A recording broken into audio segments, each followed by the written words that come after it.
I'm really trying to film as many videos as I can because I really want to try and commit more to my YouTube channel, but during the semester it's just really hard to do, so now that I have all this free time before my online class, I may as well just start maybe getting on some sort of a schedule. In this video, I'm going to be showing you my 2015 favorites. These are all going to be art related. It's not like a beauty guru channel or whatever. But because it's winter, artists usually hibernate. I know I do. And you get to see me wear silly hats that have hand pockets.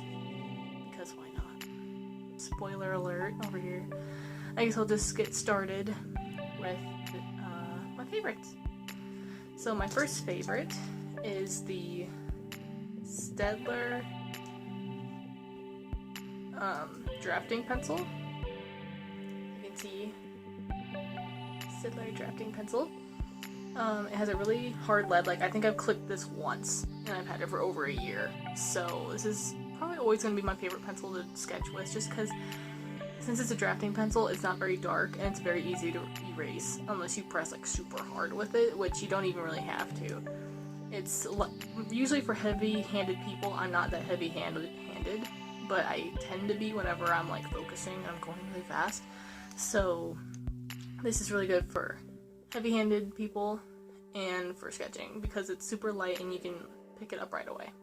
Next thing is the Staedtler click eraser that sort of goes hand in hand with the drafting pencil. This is really good because, again, I've hardly even used any of it, so it's really good, and you just kind of, it's just like those ones you get from Walmart, and it erases really well too. Like, I don't even have to hardly work to erase stuff with this.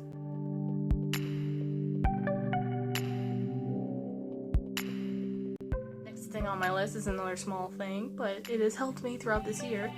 My Prismacolor pencil sharpener. So you open it up like this, and it has, it's just like a regular sharpener, but because it's a Prismacolor one, it knows you're going to be using probably their pencils in it, and it erases in a way that it helps you to not break your lead. So it has a smallish barrel, but it actually holds a lot more than it looks.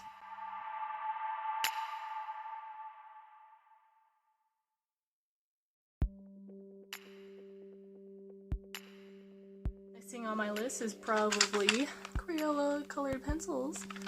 I know what you're gonna say, but Haley, you have Prismacolor Premier pencils. Why don't you just use those? I use these for my Crayola challenge, which I actually really liked using them, and I'm also using them for my adult coloring book, which I was going to put in this favorites video, but I've only had it for about a month, so I don't really think that could be a 2015 favorite, if you know what I mean. Like, I kind of wanted to choose stuff that I used throughout the whole year of 2015 than just December.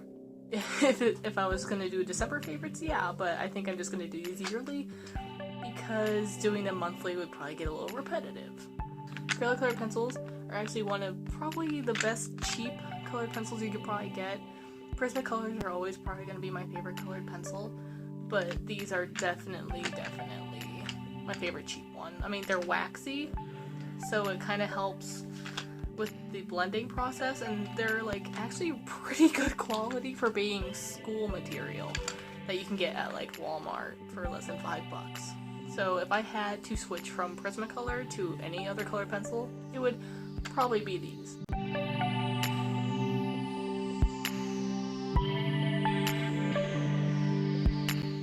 Is this Speedball Super Black India ink. This year I got really into watercolor and pen and ink drawings. It's India ink, so it's ideal for drawing, calligraphy, and more. It's highly opaque, permanent, waterproof once it's dry for like 24 hours. Free-flowing, non-clogging, and fast drying. It has 100% carbon black pigment, no dyes, optimal light fastness. Contains shellac and no peanut oil. I did not know that until now. But yeah, it works really well for watercolor. It works beautifully on watercolor paper. I use it with my dip pen, which actually should be one of my favorites, but I don't know where it is right now. but it's about $8 for this jar. I'll show you the jar. It's about like this, and I use it pretty religiously for my Drawing 2 class, and it's not even halfway empty, I don't think. The only downside I have with this is that it crusts around the cap, even when you think you have it like super tight. So it's sort of hard to close at times, but once it's closed, it's actually very sealed tight. I have never had any issues with it drying out or clogging my dip pen. I have never had any issues like that. So this is definitely probably my favorite ink of all time, and I cannot wait to buy maybe even a bigger bottle once this one goes out.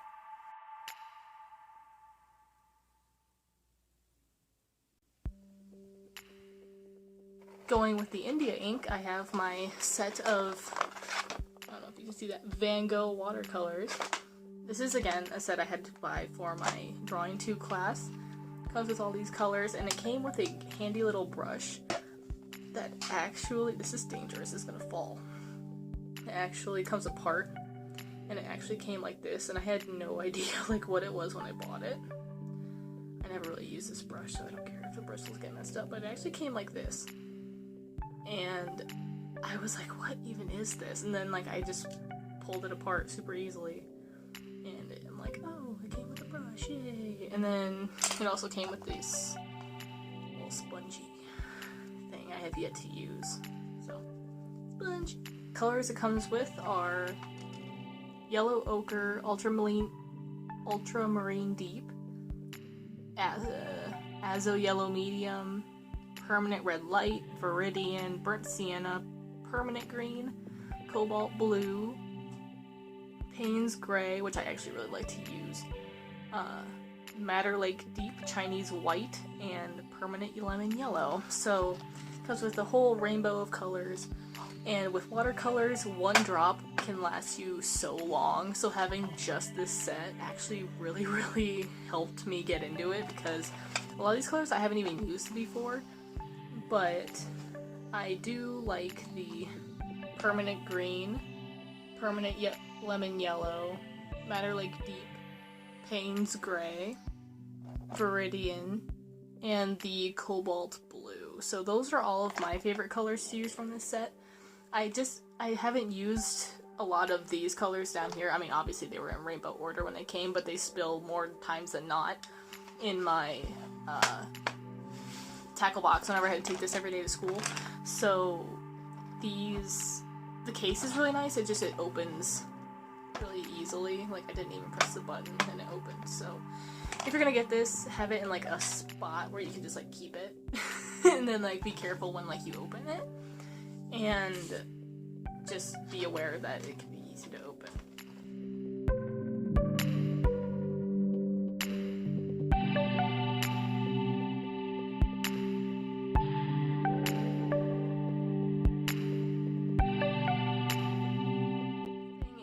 Actually a new thing I learned in my painting class this last semester, and not this last semester, the semester before it, so spring 2015, so earlier this year, is called a mud jar. Now, you can make a mud jar if you paint a lot. Even if you don't paint a lot, it would be nice to get into the habit of having a mud jar, because I always felt really bad about my leftover paint getting, messed up. It would dry up, it would just stick to the palette paper, and I would be throwing it away. And every time I saw that, I saw cha-ching, cha-ching, cha-ching, all this money that I spent on this paint is going in the trash. And my painting professor actually taught us this thing called a mud jar, and this is just a plastic thing I got at Hobby Lobby for like, I don't know, $5 maybe, at the most. But it's just this jar, and you open it up, and all your leftover paint is there, and you get this really cool, like, muddy color, and honestly, it's really fun to use in your paintings and mess with people, because they're like, oh my god, what color is that? And you're like, I don't know, man, it's just like a whole big, like, conglomeration of a year's worth of paint. And I know it looks like it's full, but it's actually, like, only up to here, I think, of paint, and every time I put paint in there, it's like, I feel like there's hardly anything. I don't feel like I feel like it doesn't fill up as much, but because it's the screw-on lid, it stays like really like it's brand new paint. So you're really not wasting any paint, especially if you use it. I actually used it in that painting a lot, so stay tuned for that video.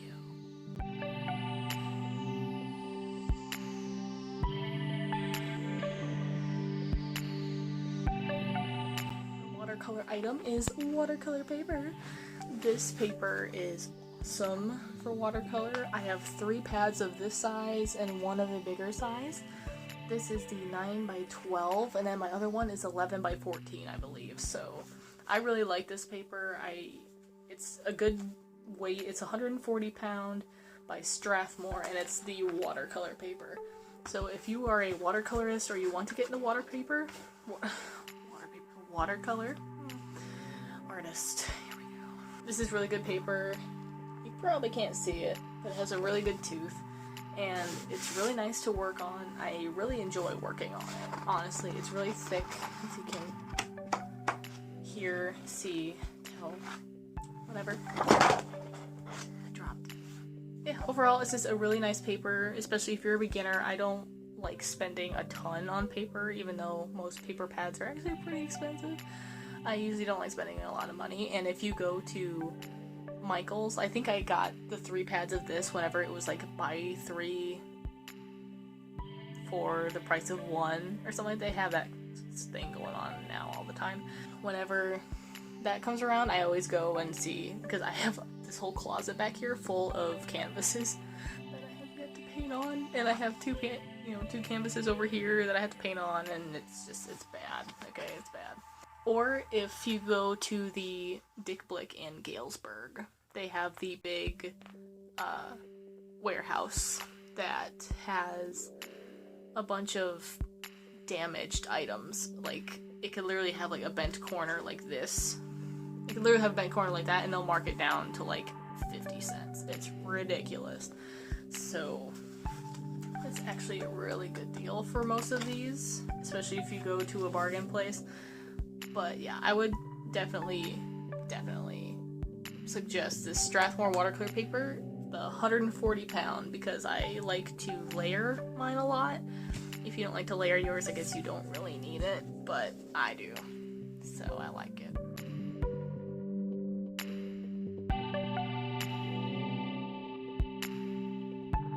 And last but not least, my babies, my Copic case, yay!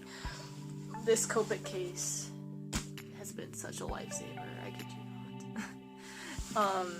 It was $100, but this was my splurge for myself. It has Copic on this side, on all 4 sides, I believe. And yeah, all 4 sides. Has it on this side too. Yay! And it has 2 straps that I can even put over my shoulder. I've actually taken it to work before, so whenever we had a crop afterwards, so the straps do work. It has a little shoulder pad thing that you can put on, and it holds a ton. And I mean, the little holders inside aren't the best, but the case itself is sort of almost insulated, I feel like, because I had it in my car whenever it was pretty cold out, and my markers weren't even cold at all. Oh, there's my little sketchbook. Oh, I guess that could be a favorite too, because I totally just forgot to put that up here. Before I get into the Copic case, Strathmore mixed media paper is another favorite of mine. This is a go-to paper for me whenever I am working with Copic or even paint. Paint actually works really well on this. So it's a 90 pound, 5.5 by 8.5, but my other one I think it's about this size. I think it's about 9 by 12, if not 8 by 11, something like that. But I really like it. It doesn't really, I mean, the colors will bleed on it because it's not like, bleed proof paper. It's not exactly for Copic, but it doesn't, that's the back side, but it never leaks through to the cardboard, and it never leaks through the paper unless I dig it into the paper, which I never do. So this mixed media paper is definitely my go-to for a lot of things, especially Copics.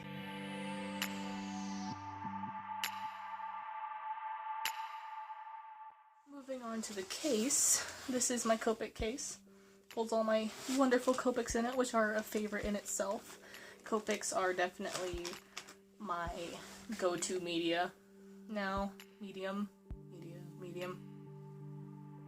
They're definitely one of my favorite things to use because they give such a watercolor look without all the work of watercolor, and it's really fun to use because you can layer them and make a bunch of different colors, and it's amazing. So the case itself is definitely a favorite because it keeps all the dust out of them. It keeps them nice and neat. It lets me have them in a place, and it's like name brand. It's like if you got like a Lily Pulitzer thing or something like that. Anyway, but yeah, I definitely like these. Copics are definitely a favorite for me. Copic marker. I usually buy these Sketch because they hold a lot of ink, and I've recently been buying refills for them. So refills, you don't even need that much. Like, I've used this thing once. You can see the ink kind of jiggling in there. I've heard, like, it doesn't even go down when you refill your marker. Like, you don't need that much to refill a marker, and I'm currently figuring out that I should buy a lot more of these refills because I'd rather refill a marker a bajillion times for, you know, however much a refill is than pay that time for a marker every single time.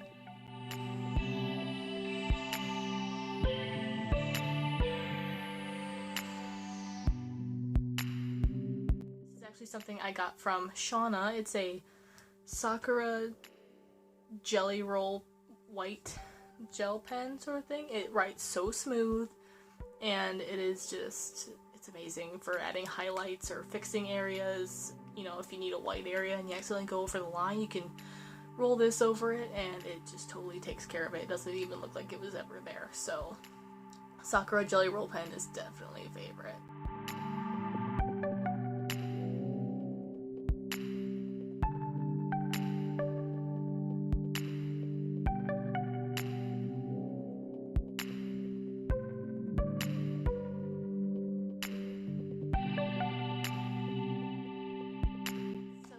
Those were all of my favorites. The only other favorite I could think of are my acrylic paints. I have used them a ton this year, especially for this painting and my painting class I had earlier this semester. My basics, I'll put it down here or something, but the basics acrylic paints by Liquitex are amazing.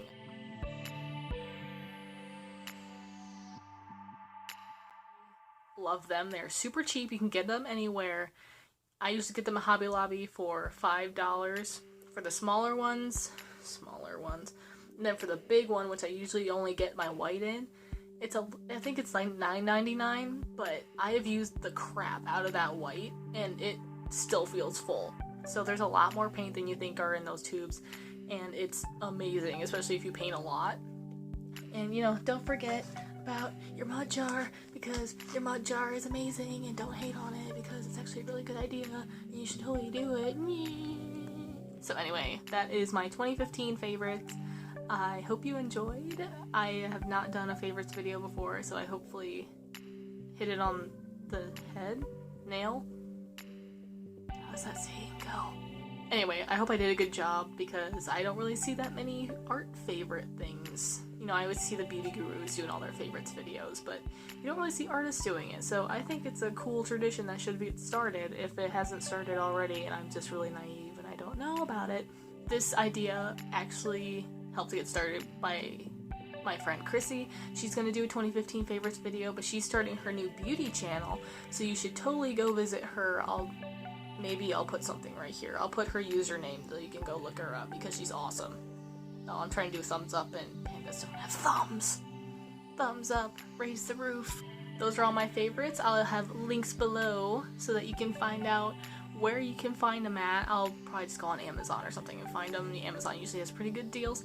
If not, I will go to the website of the store where I got them at, because I bought all these in store. I didn't buy these like online.